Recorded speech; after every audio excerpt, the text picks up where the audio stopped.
Ito talagang pinaka-problema, lalo na kapag exit na tayo. Bakit kaya ganon sila na mag-exit na nga dahil magpapahinga na pero pahirapan pa. I-share ko lang sa inyo ang experience ng kasama ko ngayon dahil mag-exit na nga sila. 17 years na sila dito sa amo ko. Indonesian sila mag-asawa. Ngayon, nainis siya dahil bakit hindi pa ibibigay ang ticket para makita kung ilang kilo ang nakalagay doon sa bagahe nila dahil ang dami nilang karga na dapat dalhin. Sa bagay, dalawa naman sila.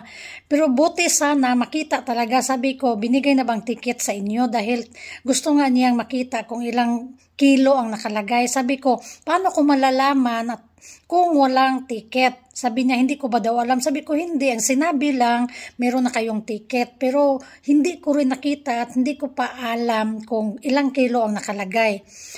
Sabi niya, dapat binigay na nila para alam ko dahil ilang araw na lang. Aalis na sila o uwi na. Tapos nag-impake na ang mag-asawa, hindi nila alam kung ilang kilo ang nakalagay. Sabi ko, bakit hindi na lang kasi bigay ng ticket na pahirapan pa yung mga tao na... Sabi ko rin sa isip ko, noong ako ang bakasyon lang kasi yon. Pag sabi ko na mandam magbakasyon ako, ura-urada, nung araw na yun na nagsabi ako, binook ako agad, sinesend agad sa akin ng ticket. Sabi ko, dahil siguro bakasyon lang ako, hindi ako nag-i-exit, kaya ganon.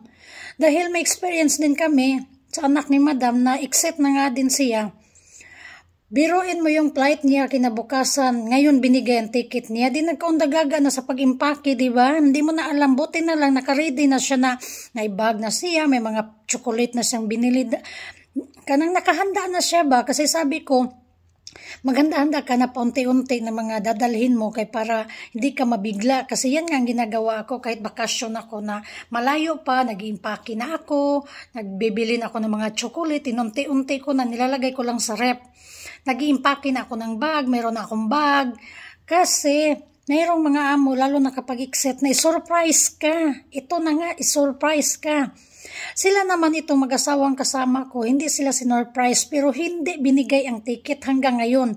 Ilang araw na lang uuwi na sila, hindi pa nila alam ilang kilo ang nakalagay na bag nila. Kaya sabi ko, ang laki ng mga bag ninyo, tig-isa kayo na sobrang laki talaga. Sabi ko, ang laman niyan kapag i-full pack nyo, aabot yan ng mga 40 kilos.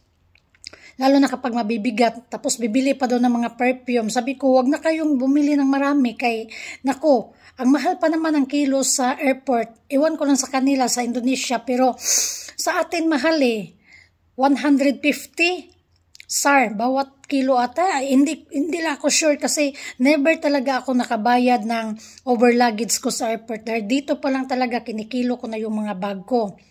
So, kailangan talaga magiging handa. Dahil kapag nagpapaalam kayo na exit na, nako, hindi ko lang alam na i-surprise ka talaga. Kaya handa talaga yung impake mo, yung mga pasalubong mo. Dahil may mga amo talaga na kapag exit na, ganito ang gagawin. Nainis na nga yung kasama ko kahapon dahil nga gusto na niya makita ang ticket niya dahil nag-impake na sila. Sabi ko, gano'n na lang. Dahil marami naman din kayong gamit, may bag naman din kayo na malalaki, impake na lang kayo sa gusto nyong dalhin, tapos mabayaran nyo na lang yung over luggage nyo sa airport. Gano'n na lang. Kaya kagabi, nag-impake na sila, nagtimbangan na sila, tinawag nila ako dahil hindi rin alam paano gawin ang timbangan na magtimbang sila kayang laki nga ng mga bag nila. Sabi ko, magtimbang ka Toridja yung lalaki tapos bitbitin mo yung bag. Yan ang pagtimbang, hindi ang bag yung itimbang mo dyan kaya hindi yan magkasya sa liit ng timbangan mo. Ikaw ang magtimbang, bitbitin mo yung bag. Kaya yun, nasolusyonan ang problema nila. Sabi ko, ganun na lang. Dahil hindi nyo pa nakita ang ticket nyo, baka ibigay yan kinabukasan ng flight nyo. Handa na lang kayo, impake na kayo, ang lahat ng gusto nyong dalhin nyo. Huwag na lang yung mga importante kung hindi sobra yung pera na dala nyo. Pero kung sobra naman at willing kayong magbayad sa airport kahit mahal, impake nyo lahat yan. Ang sobra na over luggage, babayaran nyo na lang. Ganun na lang. So, mahirap, no? Pero iwan ko, ganun talaga sila.